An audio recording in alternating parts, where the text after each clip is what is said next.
Well, guys, just want to talk about the Deutz Allis for a minute. So you saw me put that new solenoid in the first video, and I was hoping that it would just be the solenoid, even though I confidently bench tested it. For some dumb reason, I bought it.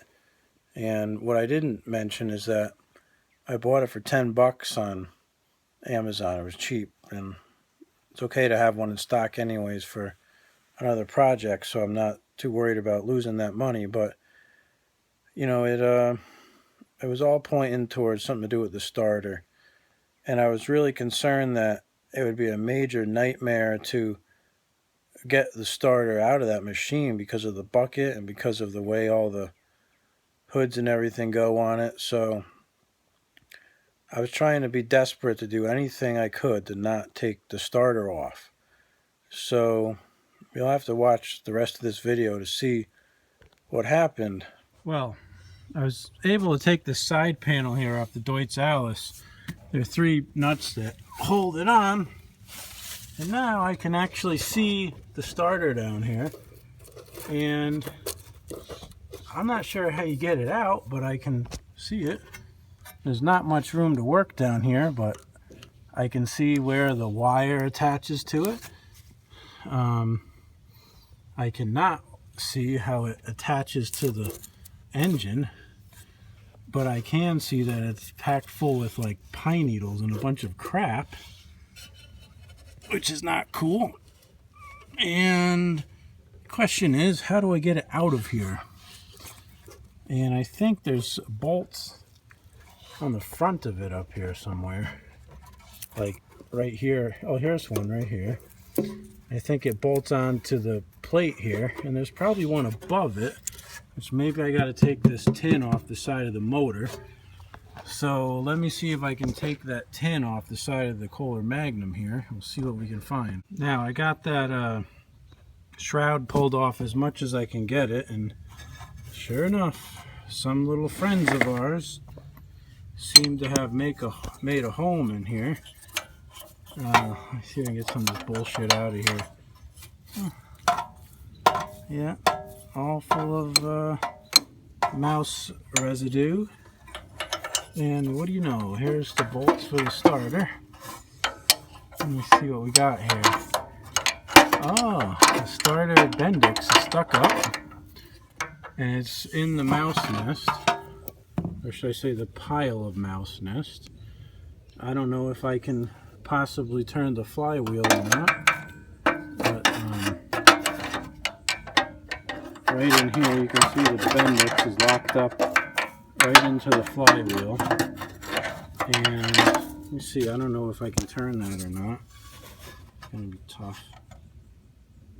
Oh man, the thing is locked up solid. So the question is, can I get the flywheel turned a little bit, enough to release this Bendix, which is totally stuck? It looks like I got one nut here and one underneath that hold the starter in. So if I can get a wrench in there onto those, maybe I can take the starter out and investigate it a little more. But I think that it might just stupidly be that all this mouse crap in here just locked it up solid, and it doesn't want to retract the Bendix. So let me see if I can get that turned, and we'll go from there. Well, I've got the shroud off. This is a pain in the butt. There was a bolt right up here. The starter's in the way, so I had to pull the nut off the starter. And now I've got the starter here, trying to get it. Oh, there we go. I got it out. And the Bendix is still up. Now, how am I going to get out of this jigsaw puzzle? The cylinder is right in the way there. There's some kind of crap down here in the front in the way, that springs and all kinds of shit. Am I going to be able to do this? Oh, yes. I got it. So, here's my mouse piss smelling starter. Now, let me see if I turn this Bendix, if I can get it to retract. There we go. You know what? I'm going to bring this inside and we'll bench test this thing. So let's take a look at the starter. So, man, the whole thing smells like mouse piss, first of all.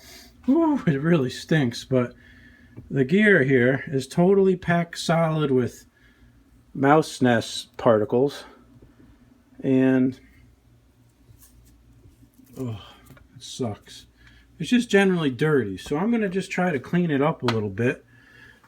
I'm just going to take this wire brush here and try to scrape some of this rust off of it, and maybe we'll run it through the teeth on the starter here, and maybe we can get it all cleaned out. You know, I'm going to take my compressor and just blow out the rest of this bullshit that's in there.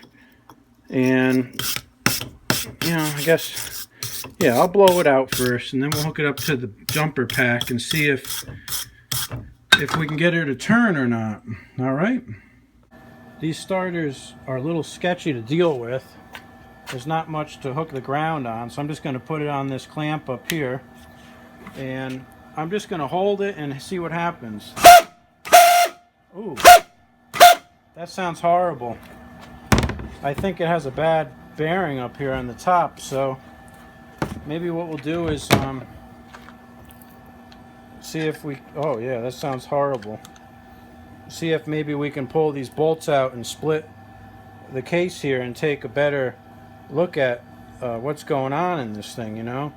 I don't know if this bearing on the top is easily replaceable, but it does not sound good. Maybe it's got years of mouse piss in there, and yeah, I can hear it. Oh, it sounds horrible. Can you guys hear that? Maybe I'll put a drop or two of oil in there and see what happens, and we'll call it a day. So I put a couple drops of PB Blaster in here right around the bearing. We'll see if that makes any difference. Oh, that sounds better. Now we're talking.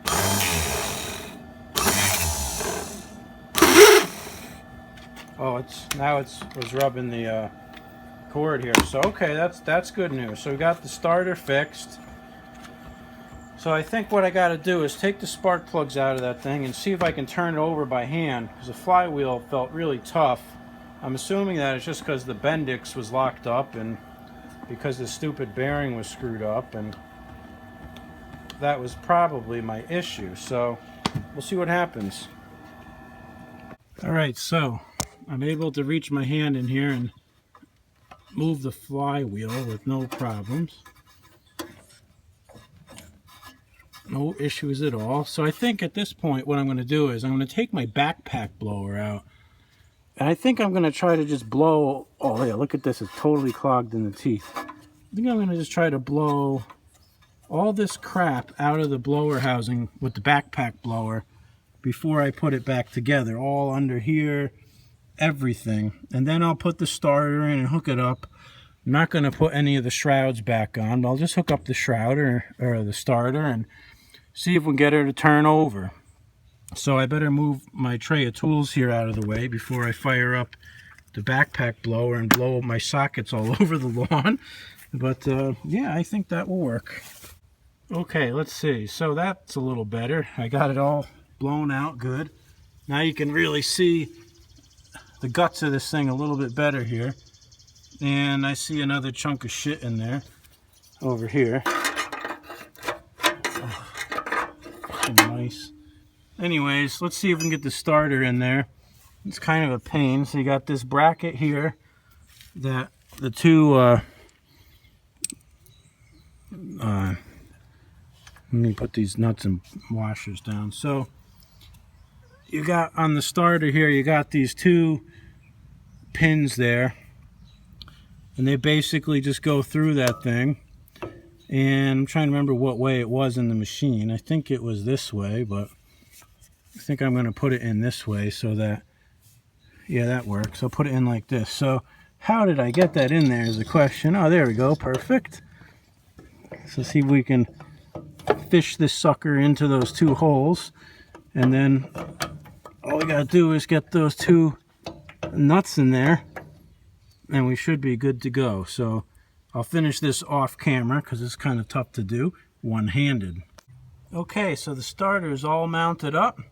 I got the battery cable hooked up, Now we're going to go up to the seat and see what happens if we hit the key switch.